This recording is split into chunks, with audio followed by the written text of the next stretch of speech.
Happy Friday, Gators!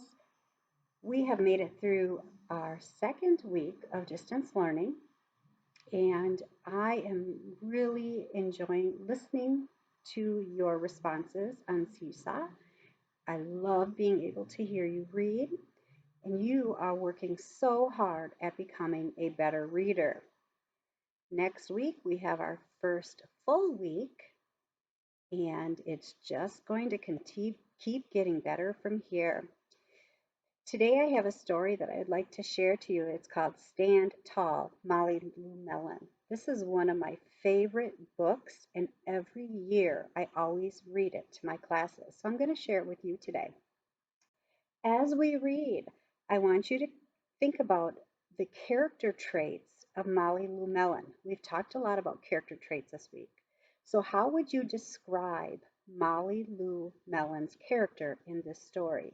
And then you will be completing a seesaw activity with that when we are finished. So we're going to identify character traits and then describe Molly Lou Mellon on our seesaw activity. Stand tall, Molly Lou Mellon. Take a look at the cover here. Here's Molly Lou, and here's her shadow. Does this shadow look like it would be Molly Lou's shadow? And why do you suppose the author put the title Stand Tall, Molly Lou Mellon all in capital letters? This story is written by Patty Lavelle. Molly Lou Mellon stood just taller than her dog and was the shortest girl in first grade. She didn't mind. Her grandma had told her, "Walk as proudly as you can, and the world will look up to you."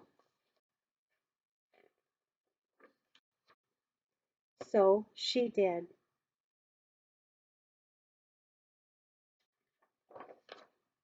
Molly Lou Mellon had buck teeth that stuck out so far she could stack pennies on them.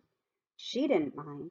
Her grandma had told her, "Smile big, and the world will smile right alongside with you."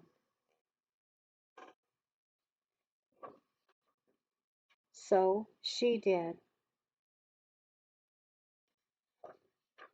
Molly Lou Mellon had a voice that sounded like a bullfrog being squeezed by a boa constrictor. She didn't mind.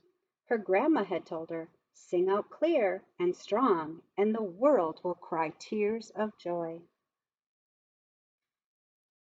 So does that mean that Molly Lou had a nice voice? If she sounded like a bullfrog? So she did.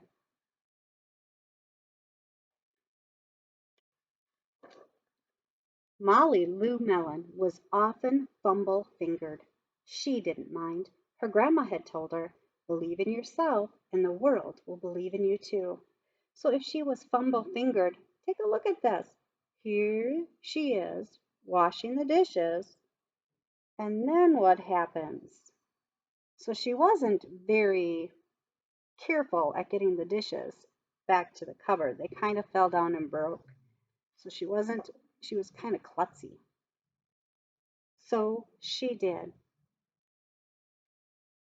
If she was kind of klutzy, I don't think that's going to turn out very good for her.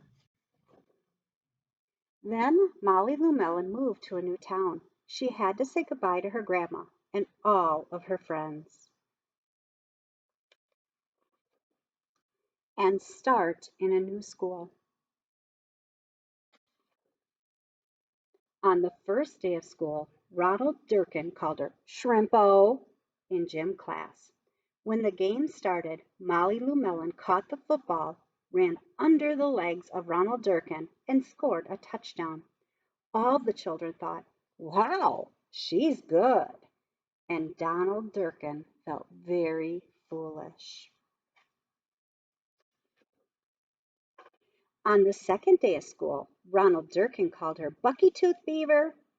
Molly Lou Mellon took out her pennies, stacked 10 high on her teeth, and smiled as big as day. All the children smiled with glee, and Ronald Durkin felt very foolish. On the third day of school, Ronald Durkin said, "You sound like a sick duck. Honk, honk."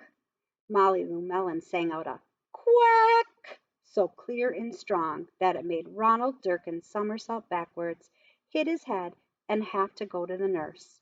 All the children cried with joy to be free of Ronald Durkin for the rest of the afternoon, and Ronald Durkin felt very foolish. On the fourth day of school, Ronald Durkin said that she'd made the snowflake all wrong, but Molly Lou Mellon opened up her paper and revealed the most beautiful snowflake of all. All the children oohed and ahed, even Ronald. On the fifth day of school, Ronald Durkin brought Molly Lou Mellon a stacking penny for her tooth and smiled at her. That night Molly Lou Mellon took out a pencil and paper and wrote a letter to her grandma. "Dear Grandma, I wanted to tell you that everything you told me was exactly right. Love, Molly Lou Mellon." Okay. So think about Molly Lou Mellon in the story and think about words that would describe her character. So I created a character trait map, thinking map with myself. So Mrs. Halsey, and I came up with words that would describe my character.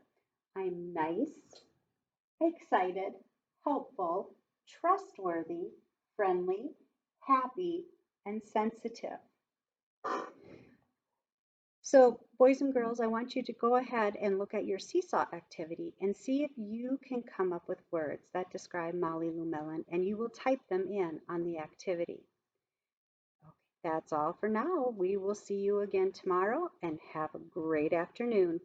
Bye, Gators.